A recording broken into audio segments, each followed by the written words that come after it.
Percentage ಹಣ ಕೊಟ್ಟು release ಮಾಡಿಸುವ ದುಸ್ಥಿತಿ. ಇಂತಹ ದರಿದ್ರ ಸರ್ಕಾರ ನಾನೆಂದೂ ಕಂಡಿಲ್ಲ.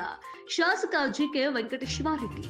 ಗಂಗಾ ಕಲ್ಯಾಣ ಯೋಜನೆ ಅಡಿಯಲ್ಲಿ ಬಡವರಿಗೆ 300 ಬೋರ್ವೆಲ್ ಕೊರೆಸಿದ್ದೀವಿ.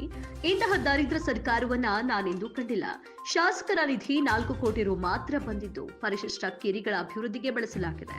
ಯೋಜನೆಗಳ ಮಂಜೂರಾತಿಗೆ ವಿಧಾನಸೌಧ ಅಧಿಕಾರಿಗಳಿಗೆ 13% ಕೊಟ್ಟು ಹಣ ಬಿಡುಗಡೆ ಮಾಡಿಸುವ ದುಸ್ಥಿತಿ ಬಂದಿದೆ ಎಂದು ಶಾಸಕ ಜಿಕೆ ವೆಂಕಟೇಶ್ವರರೆಡ್ಡಿ ಗಂಭೀರ ಆರೋಪ ಮಾಡಿದರು. ಇಲ್ಲಿನ ಪುಂಗನೂರು ಕ್ರಾಸ್ನಲ್ಲಿ ನಡೆದ ಜೆಡಿಎಸ್ ಕಾರ್ಯಕರ್ತರ ಸಮಾವೇಶದ ಅಧ್ಯಕ್ಷತೆ ವಹಿಸಿ ಮಾತನಾಡಿದ, ಕ್ಷೇತ್ರದ ವಿಶೇಷ ಯೋಜನೆಗಳ ಅಡಿಯಲ್ಲಿ ರಸ್ತೆ ಅಭಿವೃದ್ಧಿಗೆ ಅನುದಾನ ಬಿಡುಗಡೆ ಮಾಡಿಸಿದ್ದೆ. ಅದಕ್ಕೆ ಮಾಜಿ ಸ್ಪೀಕರ್ ರಮೇಶ್ ಕುಮಾರ್ ನಜೀದ್ ಅಹಮದ್ರಿಂದ ಒತ್ತಡ ಹೇರಿ 26 ರಸ್ತೆಗಳ ಅಭಿವೃದ್ಧಿ ಕಾಮಗಾರಿಗಳಿಗೆ ತಡೆ ಒಡ್ಡಿದ್ದಾರೆ.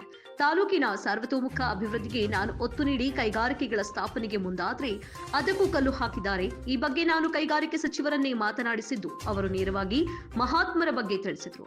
ರೈಲ್ವೆ ಕೋಚ್ ಫ್ಯಾಕ್ಟರಿಗೆ ಮೀಸಲಾಗಿದ್ದ ಸ್ಥಳವನ್ನ ಕೆಐಎಡಿಬಿ ಇಲಾಖೆ ಭೂ ಸ್ವಾಧೀನ ಮಾಡಿಕೊಂಡು ಸ್ಥಳದಲ್ಲಿ ಔಷಧಗಳ ತಯಾರಿಕಾ ಕಾರ್ಖಾನೆಗಳನ್ನ ಪಾಡು ನಿರ್ಮಿಸಿದ್ದು ಇದಕ್ಕೂ ಕೊಕ್ಕೆ ಹಾಕಿದ್ದಾರೆ. ಅಲ್ಲದೆ ಅವರಿಗೆ ತಾಲೂಕಿನ ಅಭಿವೃದ್ಧಿ ಬೇಕಾಗಿಲ್ಲ, ಮೆಡಿಸಿನ್ ಕಾಲೇಜು ಮಾಡಿಸುತ್ತಾರೆ. ಕ್ಯಾನ್ಸರ್ ಆಸ್ಪತ್ರೆ ತರುತ್ತೇನೆ ಎನ್ನುತ್ತಿದ್ದವರು ಎಲ್ಲಿ ತಂದರು ಎಂದು ಲೇವಡಿ ಮಾಡಿದರು.